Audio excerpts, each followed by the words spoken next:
Passo número 7 em direção à riqueza. Decisão. Você verá como cristalizar a opinião em decisão e levar tal decisão adiante. Compreenderá como e quando mudar uma decisão, para maiores benefícios e lucros. A análise de mais de 25 mil homens e mulheres, que experimentaram fracasso, revelou o fato de que a falta de decisão estava próximo do topo da lista das 31 causas principais de fracasso. Procrastinação, o oposto da decisão, é inimigo comum, que praticamente todo homem tem de vencer. Você terá a oportunidade de testar sua capacidade de chegar a decisões rápidas e definidas, ao terminar a leitura deste livro e estiver pronto a começar pondo em ação os princípios que ele descreve. A análise de várias centenas de pessoas que acumularam fortunas bem acima do marco de $1 milhão revelou o fato de que todos eles tinham o hábito de chegar às decisões rapidamente, de mudar essas decisões devagar, se quando eram mudadas. As pessoas que não conseguem acumular dinheiro, sem exceção, têm o hábito de chegar às decisões vagarosamente, mudando-as com rapidez e frequência.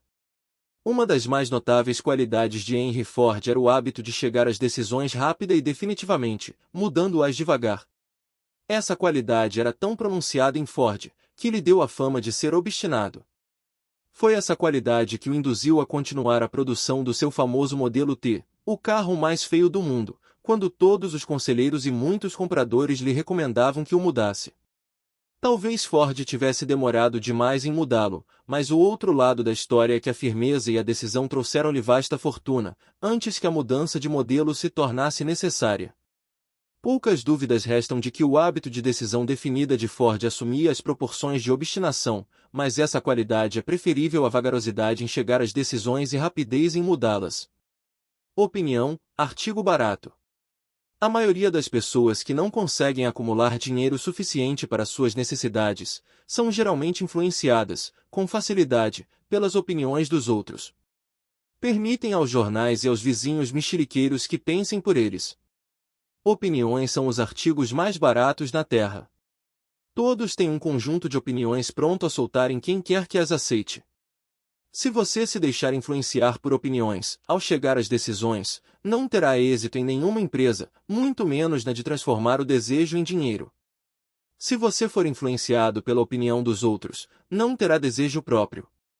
Não traia suas intenções, ao começar a pôr em prática os princípios aqui descritos, chegando a decisões próprias e seguindo-as.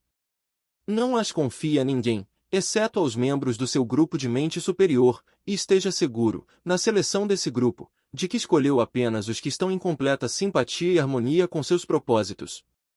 Amigos íntimos e parentes, embora sem o querer, prejudicam muitas vezes, por suas opiniões e às vezes, através do ridículo, com a intenção de se mostrarem humorísticos. Milhares de homens e mulheres trazem consigo, a vida inteira, complexos de inferioridade, porque alguma pessoa bem-intencionada, mas ignorante, destruiu-lhes a confiança através de opiniões ou do ridículo. Você possui cérebro e mente próprios. Use-os e chegue às suas próprias decisões.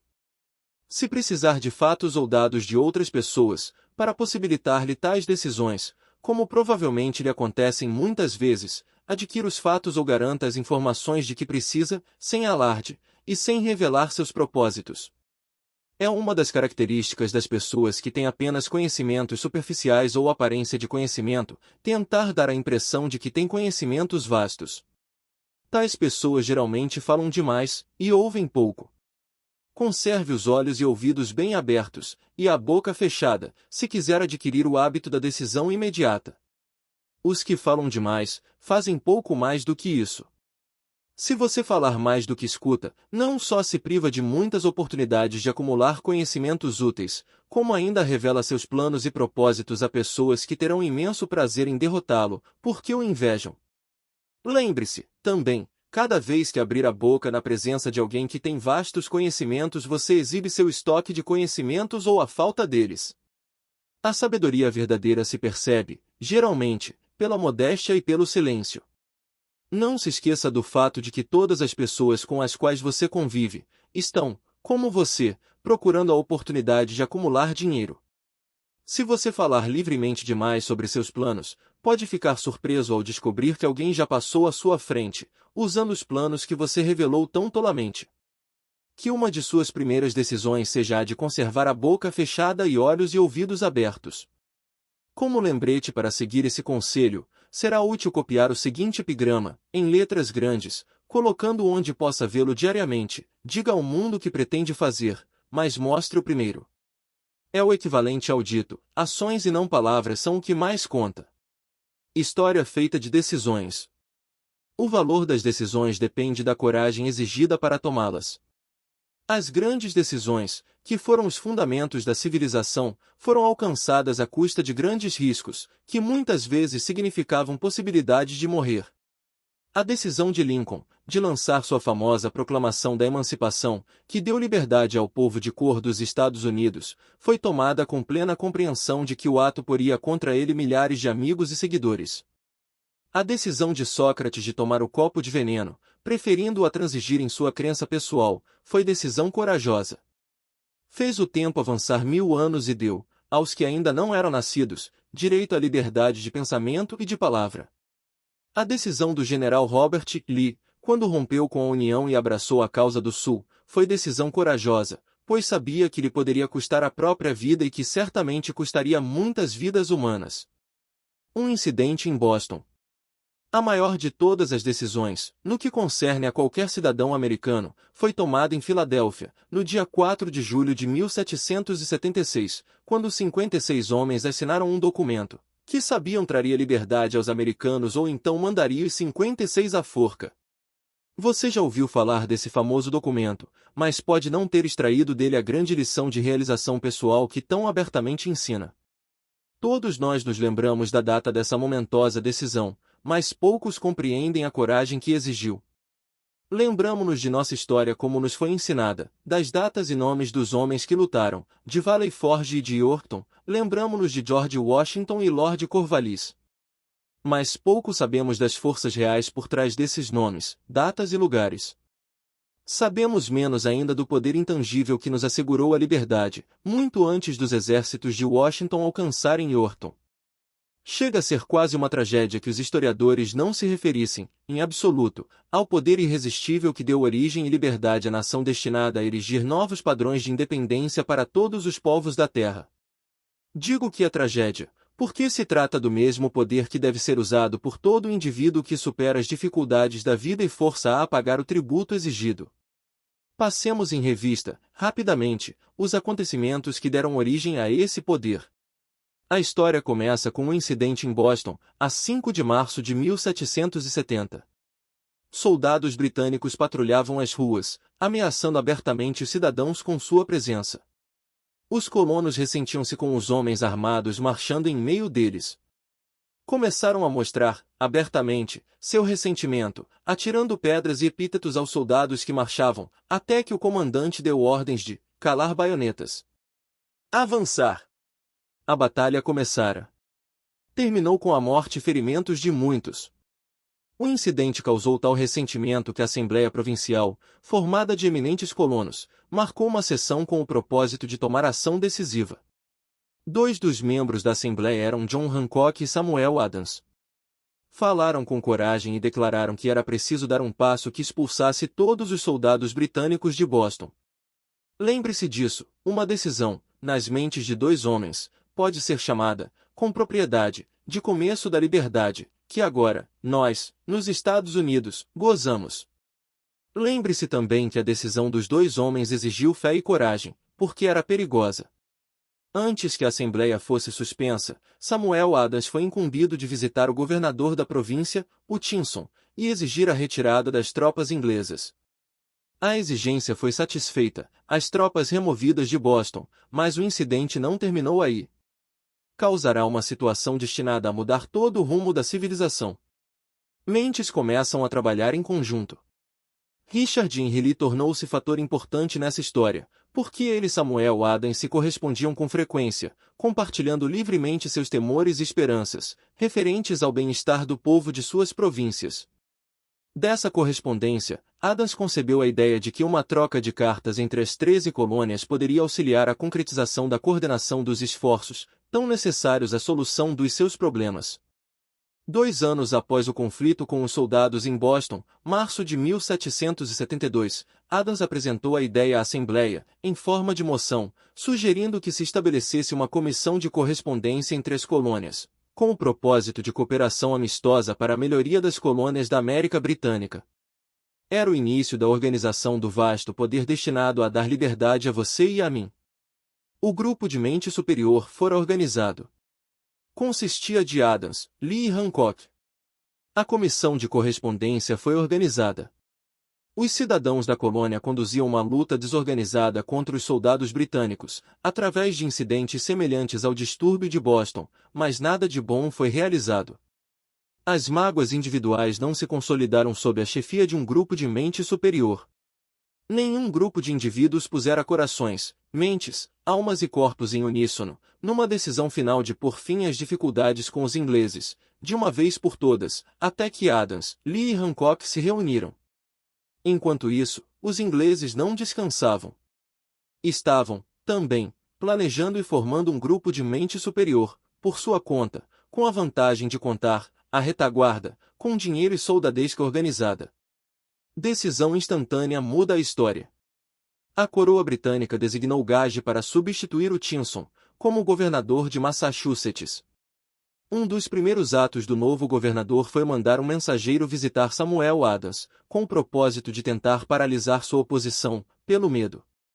Para melhor entendermos o espírito do que se passou, reproduziremos a conversação entre o coronel Fenton, o mensageiro mandado por Gage, e Adams. Coronel Fenton, fui autorizado pelo governador Gage, para assegurar-lhe, Sr. Adams, que o governador tem o poder de conferir-lhe os benefícios que lhe forem satisfatórios, tentativa de conquistar Adams com promessas de suborno, com a condição de que cesse a oposição às medidas governamentais. O governador lhe aconselha que não incorra no desagrado de Sua Majestade. Sua conduta o torna sujeito às penalidades do ato de Henrique VII, pelo qual as pessoas podem ser enviadas à Inglaterra para julgamento por traição, ou cumplicidade em traição, a critério do governador da província. Mas, se mudar o curso de sua política, não só receberá grandes vantagens pessoais, como também fará as pazes com o rei. Samuel Adams podia escolher entre duas decisões. Ou cessaria a oposição, recebendo suborno pessoal, ou continuaria, correndo o risco de ser enforcado. Chegará o tempo, claramente, em que Adams era forçado a chegar a uma decisão instantânea, decisão que poderia custar-lhe a vida. Insistiu em receber a palavra de honra do coronel Fenton de que transmitiria ao governador a resposta, exatamente como lhe fosse dada. A resposta de Adams pode, então, dizer ao governador Gage que acredito há muito ter feito as pazes com o rei dos reis. Nenhuma consideração de ordem pessoal poderá induzir-me a abandonar a causa justa do meu país. E diga ao governador Gage, que o conselho de Samuel Adams é que não mais insulte os sentimentos de um povo exasperado. Quando Gage recebeu a resposta de Adams, ficou furioso e lançou a seguinte proclamação: faço constar, aqui, em nome de Sua Majestade, o oferecimento e a promessa de seu mais gracioso perdão, a todas as pessoas que depuserem as armas e voltarem às tarefas de súditos pacíficos, excetuando, apenas, do perdão, a Samuel Adams e a John Hancock, cujas ofensas são de natureza por demais criminosa, para admitir considerações outras que não as de punição condigna. Como se diria em gíria moderna, Adams e Hancock estavam fritos. A ameaça do governador irado forçou os dois homens a outra decisão, igualmente perigosa. Convocaram, apressadamente, uma reunião secreta, de seus mais leais seguidores. Durante a reunião, Adams trancou a porta, pôs a chave no bolso, informando a todos os presentes que se tornava imperativa a organização de um congresso de colonos e que ninguém sairia da reunião enquanto não se chegasse à decisão quanto ao congresso. Seguiu-se grande excitação. Alguns ponderavam as consequências possíveis de tal radicalismo. Outros expressavam graves dúvidas quanto à sabedoria de uma decisão tão definida, desafiando a coroa. Fechados naquela sala havia dois homens imunes ao medo, cegos à possibilidade de fracasso, Hancock e Adams. Por influência de tais mentes, os outros foram induzidos a concordar que, através da comissão de correspondência, far-se-iam preparativos para uma reunião do primeiro Congresso Continental, a ser realizado em Filadélfia, no dia 5 de setembro de 1774. Lembre-se dessa data. É mais importante que 4 de julho de 1776. Se não tivesse havido a decisão de realizar o Congresso Continental, não teria havido assinatura da Declaração da Independência. Antes da primeira reunião do novo Congresso, outro líder, numa parte diferente do país, estava profundamente envolvido na edição de uma visão sumária dos direitos da América Britânica.